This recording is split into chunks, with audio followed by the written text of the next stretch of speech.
உங்கள் இதயங்களின் ஓரங்களில் பாரங்களாயிருக்கும் காயங்களுக்கு வார்த்தை ஒத்தடம் கொடுப்பது உங்களதன் அறிவிப்பாளன் KS நாதனின் உணர்வுகள் தொடர்கதை. இந்த ஆண்டின் இறுதி நாட்களில் நாம் நின்று கொண்டிருக்கின்றோம்.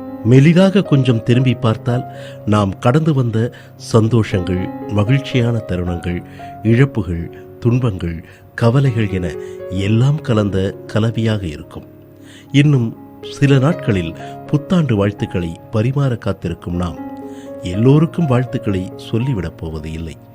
சொல்ல நினைத்தாலும் ஏதோ ஒன்று தடுத்து வைத்து நம்மை தயக்கத்திலும் குழப்பத்திலும் தள்ளிவிடும்.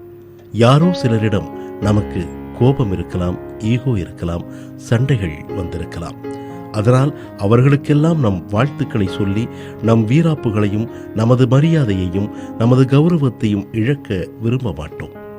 ஆனால் கொஞ்சம் யோசித்து பார்த்தால் அவர்களோடு மீண்டும் உறவாட, அவர்களின் நட்பை பெற, அவர்களின் குறைகளை ஏற்றுக்கொள்ள இதைவிட ஓர் அற்புதமான வாய்ப்பு அமைந்துவிடப் போவது இல்லை. நமது நேசத்துக்குரியவர்களின் சண்டைகளை முடிவுக்கு கொண்டு வருவதன் மூலம் மீண்டும் அவர்களுக்கும் நமக்குமான உறவுகள் தொடரலாம் அல்லது தொடராமல் கூட போகலாம்.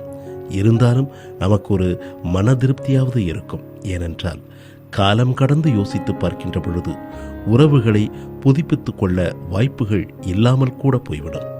அப்போது வருத்தப்படுவதை விட இந்த புத்தாண்டை நமது பாசத்திற்குரிய, மரியாதைக்குரிய சண்டைக்காரர்களுடன் வாழ்த்துக்களால் மீண்டும் துவக்கி வைப்போம். மறதியும் மன்னிப்பையும் விட பெரிய பரிசுகள் உலகில் எதுவுமே இல்லை. எனவே மன்னிப்பை கேட்போம், மன்னிப்பை வழங்குவோம். கடந்த கால கசப்புகளை மறந்து புத்தாண்டில் புதிய இன்பத்தை, புதிய சந்தோஷத்தை, புதிய இனிப்போடு, புதிய இணைப்போடு கொண்டாடுவோம்.